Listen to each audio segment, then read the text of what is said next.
Hi, my name is Blake and I'm going to explain action potential. Before I get to the graph of action potential, I want to show kind of a more big picture and then very nitty-gritty, small picture idea of what's happening actually when the action potential takes place. So this is our neuron, this is the dendrites, and then these are the arms that outreach to other synaptic clefts of other neurons.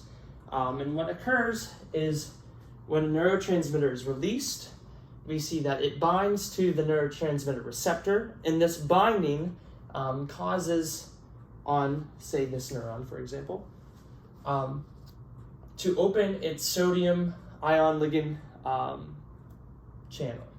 And what this causes, it causes an influx of sodium ions into what is the negative resting membrane potential, which this is where it would occur, right around here.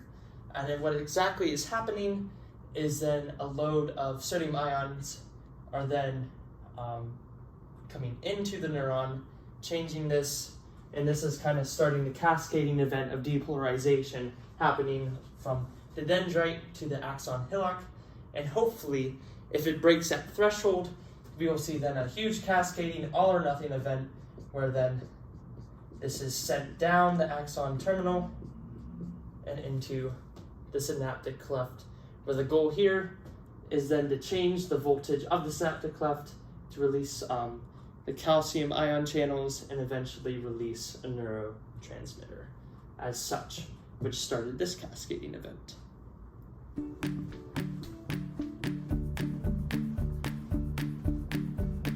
Alrighty, let's go into the action potential graph and let's go into the details of what is happening now when that charge change is actually traveling down the axon terminal. Okay, so let's start where we originally started at, talking about there being a stimulus.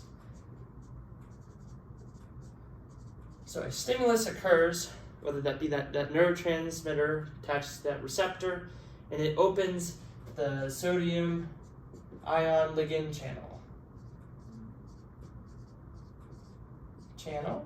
Yes. And what happens is it starts to kind of slightly depolarize, right? It's depolarizing that, this resting membrane potential. And if it depolarizes, if it depolarizes above the threshold right here, it makes it less negative and surpasses that threshold, then the first stage occurs where depolarization takes place. So we got depolarization.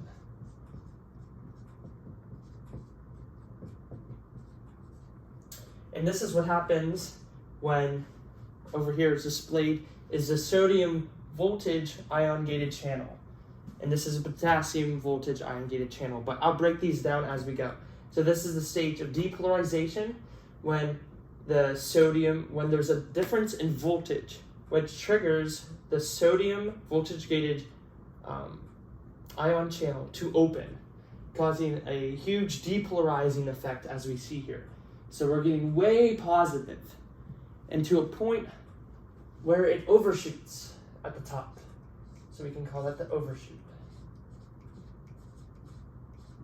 And once it reaches that maximum kind of positive potential, the sodium ion channel itself doesn't officially close, but it closes it. It has a protein bound to this transmembrane protein, which shuts it off. And then subsequently, as this is opening, we have the potassium voltage gated ion channels opening too, just at a much slower rate. So as to why we don't see the great effect of potassium ions then leaving or going out of the cell. But once the sodium ion channel initiates that first closing or start of closing, we then see that this magnitude, or the magnitude of the potassium ions moving out of the axon terminal out into out of the cell, causes the next stage past the overshoot, which is repolarization. Repolarization.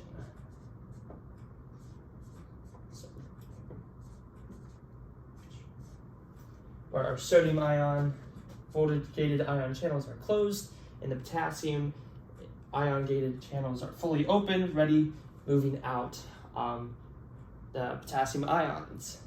And as we see, this brings it back to, bringing it back to our resting membrane potential. But at this point, we go into an undershoot, which gets way negative past the resting membrane potential into hyperpolarization, or the undershoot. In between here, this time, right there, in between that time, we call the refractory period.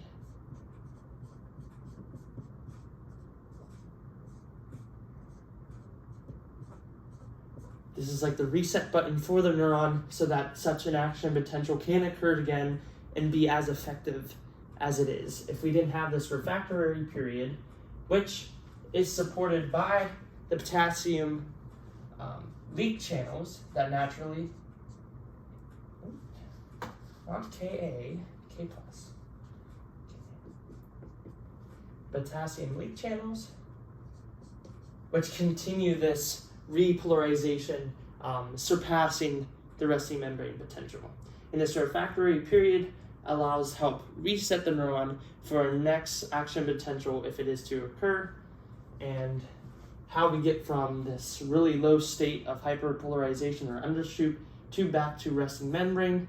Resting membrane potential is the sodium potassium pump.